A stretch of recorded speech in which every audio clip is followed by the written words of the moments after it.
This is a photo of FDR in Roanoke, Virginia in October 17th of 34. I think he came because of the VA hospital and perhaps the Roanoke Star he visited.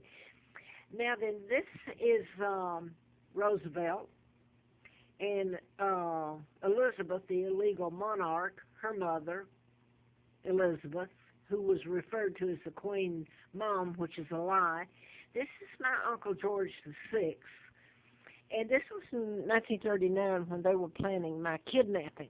Now, why am I've repeatedly put all this on YouTube, and the media won't publish any of it, because it would go back to the people that kidnapped me, the Rockefellers that own the media, control most of it, Bilderbergers, the Jews, and then the Kennedys was appointed ambassador to England during the time of my kidnapping and the illegal takedown of my father, King Edward VIII, who was married to my mom, Claudia O'Keefe, from Madison, Wisconsin.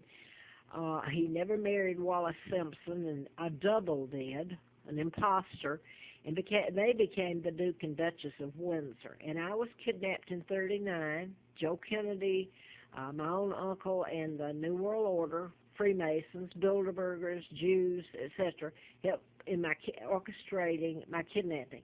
Now that I put a picture on here just now of Roosevelt, I found out was here in Roanoke, Virginia.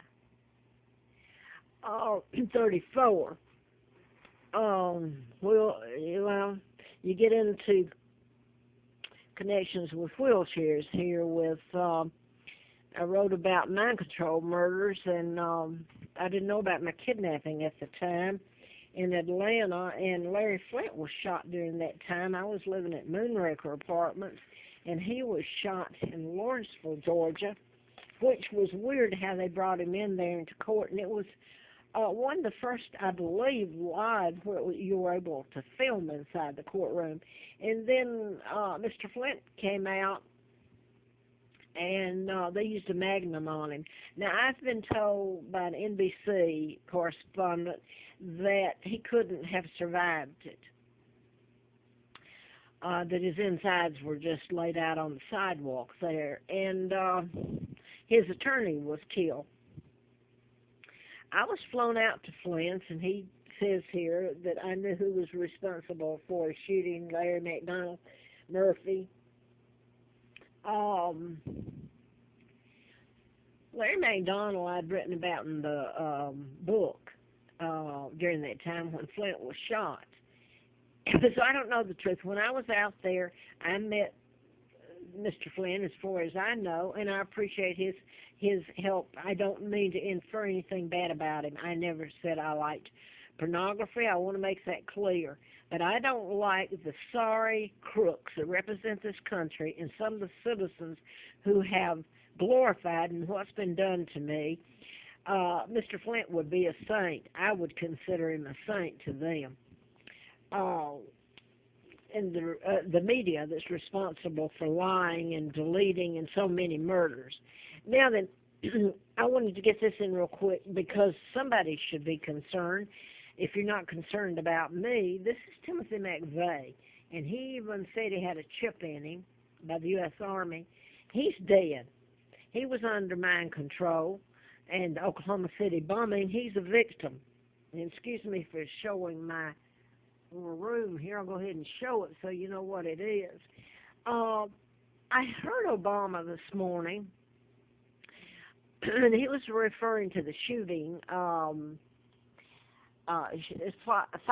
Shots fired up in Canadian Parliament, and of the young man. And I want you to take note of the name Nathan, in case this is ever told. Because you just can't do this. It goes back to me saying things were done in patterns. God knows I don't want them showing up at my door. They've done enough to me. But that one thing, well, is an asterisk that you can't just come up with. The fact that that was his name that was deliberately shot.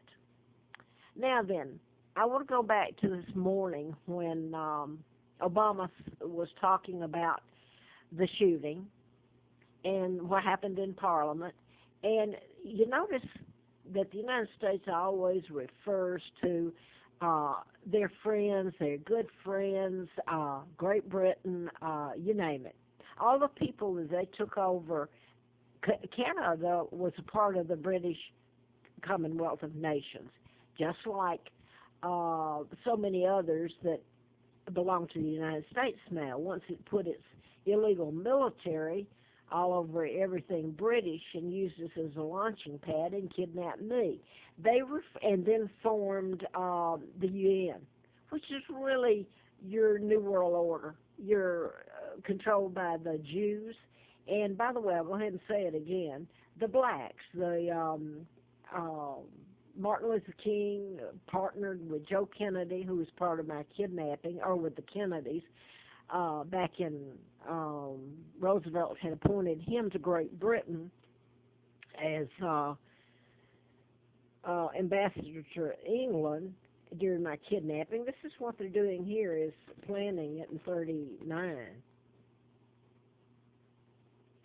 And so later, I'm in Atlanta writing about the book on mind control and doctors, and I didn't know about my kidnapping.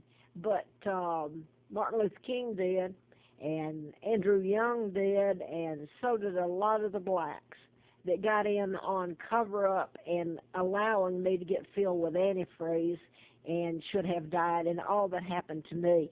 And I've had no civil liberties, so don't tell me about the blacks and civil liberties. I was for everybody's rights until along the way it hit me, hey, none of these people tried to help me. They covered it up. So anyway, I wanted to ask Obama this.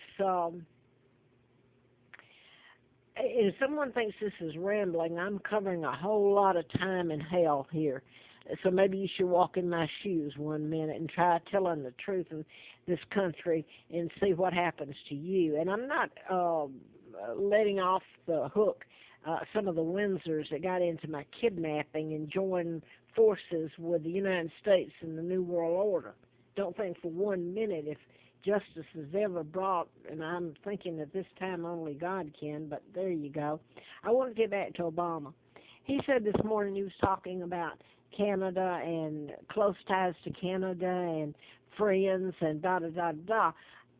Long-standing, I'd like to ask him, and maybe a lot of the Canadians, I know they haven't forgotten, because when I lived on the Appalachian Trail up here from 93, well, up until 86, really.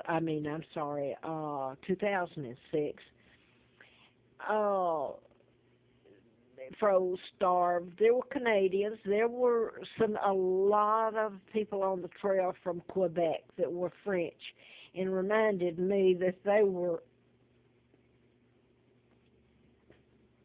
trying to help me too. And the Brits, the UK, the ones that stood behind me, and the Germans, and a few Americans were on the trail during that time.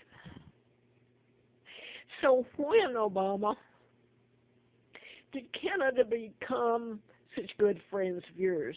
Would that date back to my kidnapping and the takedown of my father, King Edward VIII, when the Americans installed George VI illegal, and illegal treaties were signed that allowed the U.S. to put all its military bases all over Great Britain and hold